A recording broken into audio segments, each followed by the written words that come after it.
သမီးနင်းမှာဘာထိုင်လုပ်နေလဲနင်းငိုးနေရလား သမီးပြောရင်အမေကသမီးကိုယုံပါလား ဘာတွေဖြစ်ပြန်ပြီလဲနင်ဘာတွေလုပ်ထားပြန်ပြီလဲ အမေယောက်ျားသမီးရေချိုးတာကိုလာချောင်းကြည့်နေတာ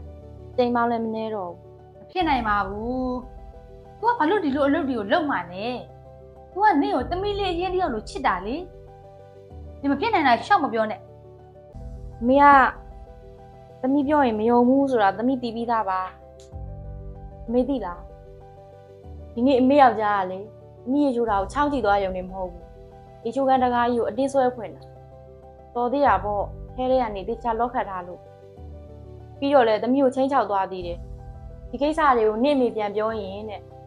နင့်ကိုဒီနေ့ထက်ပိုပြီးတော့စိုးအောင်လုပ်မှာတဲ့ ဖြစ်နိုင်ပါဘူးလေနင်မဖြစ်နိုင်တာတွေကိုမပြောပါနဲ့ तू ကနင့်ကိုသမီးလေးအရင်တယောက်လိုချစ်တာလေနင်ရေချိုးတာကို तू ကလာဆောင်ပေးတယ်လေဖြစ်နိုင်တာပဲလေ အမေကလေသမီးပြောတာဆိုရင်ဘယ်တော့မှမယုံဘူးအမေရဲ့ကြောက်ဘက်ကပဲအမြဲတမ်းပါနေတာ အေးပါအဲ့ဒါဆိုလည်းငါပြန်လာနေပေးမယ် မေးမနေပါနဲ့အမေမေးနေလေအပိုပဲအမေကအမေယောက်ျားကိုအရမ်းချစ်တာမလားအမေယောက်ျားပြောတာကိုပဲအမေကအမြဲတမ်းယုံနေတာသမီးအမေတို့နဲ့လည်းမနေချင်တော့ဘူးသမီးအဖေနဲ့ပဲသွားနေတော့ သွားနေလို့မရပါဘူးဟဲ့